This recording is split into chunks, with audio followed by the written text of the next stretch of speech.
La palabra del Señor nos habla en Hebreos capítulo 3, versículo 1 lo siguiente: así que, amados hermanos, ustedes que pertenecen a Dios y tienen parte con los que han sido llamados al cielo, consideren detenidamente a este Jesús, a quien declaramos mensajero de Dios y sumo sacerdote. Y quiero contarte estas cosas que este autor desconocido del libro de Hebreos nos habla acerca de la persona de Jesús. Lo considera él y dice: ¿saben?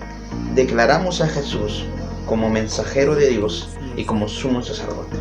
Mensajero de Dios porque precisamente Jesús vino a este mundo, se hizo como tú y como yo, de carne y hueso, y empezó a llevar el mensaje de Dios. Porque eso es lo que significa. Él vino aquí a dar libertad a los cautivos, vino a sanar a los enfermos, vino a traer un mensaje de salvación. Él vino a instaurar un reinado, pero no un reinado como podemos entender nosotros literalmente en este mundo, en esta tierra, sino Él vino a instaurar el reino de Dios. Ahora, la palabra del Señor también nos habla en este versículo que Él también lo declara a Jesús como el sumo sacerdote.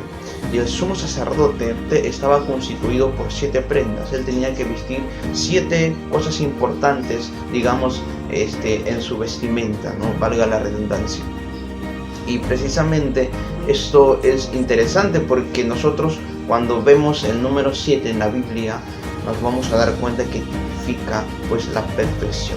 El 7 es un número perfecto, y precisamente lo que sucedía antiguamente con el sacerdote es que tenía que estar vestido con 7 prendas, porque de alguna manera eso era la sombra de lo que iba a ser después cuando llegó Jesús a esta tierra. Representaba la perfección, un sumo sacerdote cualquiera.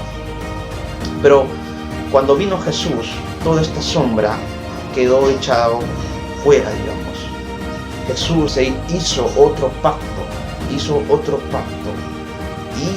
tomando como importancia esto, el autor dice que este es el sumo sacerdote. Ahora, ¿cuál es la diferencia entre Jesús y los sumos sacerdotes más antes?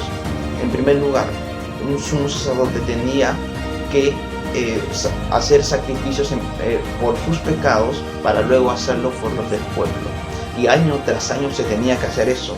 Pero con Jesús eso se rompió.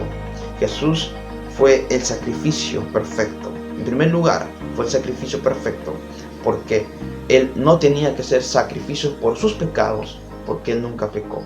En segundo lugar, Él fue el sacrificio perfecto porque fue inocente.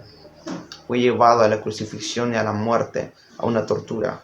La palabra del Señor también nos habla en el libro de Hebreos, en el mismo libro de Hebreos, el capítulo 7, versículo 27. Dice: a diferencia de los sumos sacerdotes, no tiene la necesidad de ofrecer sacrificios cada día, porque ellos los ofrecían primero por sus propios pecados y luego por los del pueblo. Sin embargo, Jesús lo hizo una vez y para siempre, cuando se ofreció a sí mismo como sacrificio por los pecados del pueblo. Y aquí yo quiero mencionarte 2 cosas muy importantes. Primero, la palabra del Señor nos dice aquí que Él fue el único sacrificio. Yo recuerdo hace un par de semanas atrás, que hemos pasado en la Semana Santa, en algunos mercados pues empezó a hacer un alboroto, que muchas personas empezaron pues a comprar pescado, por ejemplo, ¿no? A veces nosotros podemos hacernos ideas de que si hacemos sacrificios, hacemos algo extra, entonces estamos comprando el favor de Dios.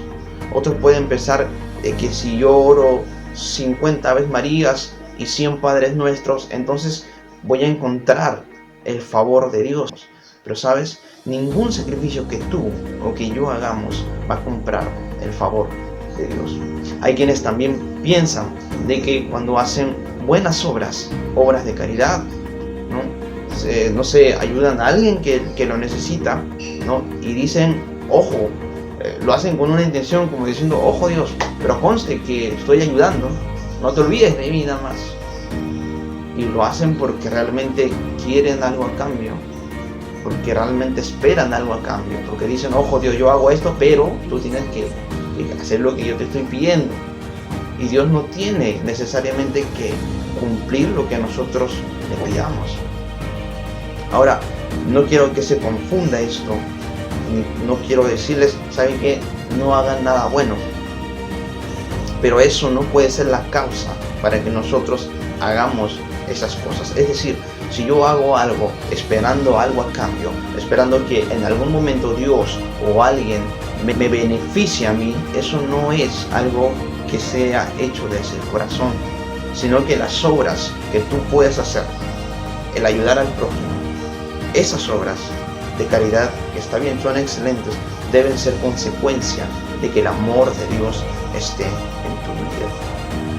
Si tú has creído en Jesús, si tú has recibido a Jesús como tu Señor y como tu Salvador, te aseguro que las obras que tú hagas van a ser los frutos. Por sus frutos los conocerán, dice el Señor. Porque esos frutos van a reflejar lo que realmente tú eres, en quién realmente tú has creído. Y ahí se convierte todo. Ya lo que hago no es algo que, ojo, lo hago, pero quiero recibir algo a cambio.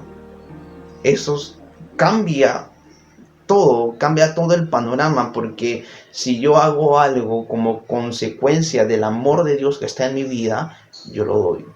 Es como si yo, les hago un ejemplo, si yo tengo un vaso con agua o tengo un vaso vacío, quiero darle a alguien agua, no puedo hacerlo porque está vacío, pero le pido a Dios que me dé su amor, representando como el agua. Él coge mi vaso, echa agua y voy a poder compartir el agua. Pero si tú no tienes ese agua, que de alguna manera esta metáfora significa de que si tú no tienes y no has creído en Jesús y no has recibido a Jesús en tu corazón como tu Señor y Salvador, entonces no puedes dar amor. Lo que es va a ser porque quieres algo a cambio. ¿Te imaginas el efecto que esto tendría en la sociedad?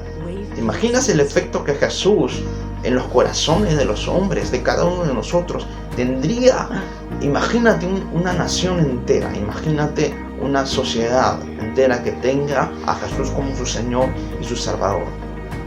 El hecho de que ayuden a los demás no sería más que un te ayudo pero quiero algo a cambio, sino sería algo que realmente nace del corazón del hombre, porque eso es lo que quiere hacer, quiere ayudar a las personas.